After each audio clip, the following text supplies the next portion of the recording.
आनंद मठ के बारे में बहुत कुछ कहा गया। मैं सिर्फ दो मिसालें आपको देता हूं। आनंद मठ के पेज नंबर 70 और 80 को पढ़ लीजिए।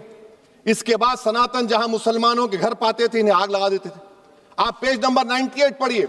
हमें सिर्फ इन मुसलमानों को जड़ से खत्म करना है क्योंकि खुदा के दुश्मन बन चुके हैं। फिर आप पेज नंबर 115-16 दीजिए। फिर मुख्तलिफ इलाकों में मुसलमानों को सदा देने के लिए भेजे जाते, जहां मुसलमान आबादी नजर आती जला दिया जाता।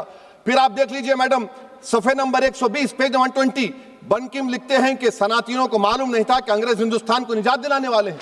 ये आप क्यों कर रहे हैं? अगर वंदे मातरम का मतन कौम और मजहब को एक बना देता है, अगर हम इसे टेस्ट बनाते हैं वफादारी का, तो फिर मान लीजिए कि ये गांधी, अंबेडकर, टैगोर, बोस और लाखों आजादी के सिपाहियों की सोच को छोड़कर गोडसे की सोच की हिंदू कौमी परस्ताना, मैडम खत्म कर रहा हूं, हिंदू कौम परस्ताना को अख्तियार करेंगे। मुझे वतन से बेइंतहा मोहब्बत है मैडम, और इंशाल्लाह हमेशा रहेगी। मगर बावजूद इसके कि मेरी मस्जिद, मेरी इबादत गाह, मेरे कपड़े, मेरे कारोबार पर हमले होते, मगर मैं फिर भी कहता हूं कि वतन मेरा, हर वतन को हम छोड़कर नहीं जाएंगे। मगर हुब्बुल वतनी का क्या मुतालबा है? हुब्बुल वतनी ये कहता है कि वतन से मोहब्बत है तो जुल्म को खत्म करो, गरीबी को खत्म करो, बेरोजगारी को खत्म करो, जबर का खात्मा करो, अमन का गहवारा बनाओ, पाकिस्तान की दहशतगर्दी को खत्म करो, एक्सप्लॉयटेशन को रोको, शरारत को रोको, मुल्क के खिलाफ की जाने वाली साजिश खत्म करो। मैडम, भारत एक चमन है जहां पर हर फूल को खिलना चाहिए, और अगर कोई इस फूल का, अगर पूरे फूल खिलेंगे तो उसकी खुशबू से ये वतन मुअत्तर होगा। मगर अगर इस चमन का माली ये कहेगा कि एक ही फूल खिलेगा, तो मैं जिम्मेदारी के साथ कह रहा हूं, अगर एक ही फूल खिलेगा तो वो सहरा बन जाएगा और माली माली नहीं रहेगा, वो जल्लाद कहलाएगा। तो इसीलिए मैडम, हम उम्मीद करते हैं कि हुकूमत इस पर जोर जबर ना करे।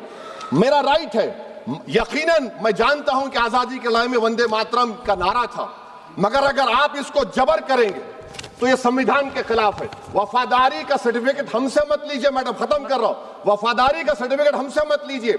आपके बुजुर्गों के कोई एक किताब में लिख के क्या लिखा है बता दीजिए, कहां पर क्या लिखा हुआ है। तो मैं अपनी बात को खत्म कर देता हूं मैडम, क्योंकि आप बहुत जल्दी में हैं।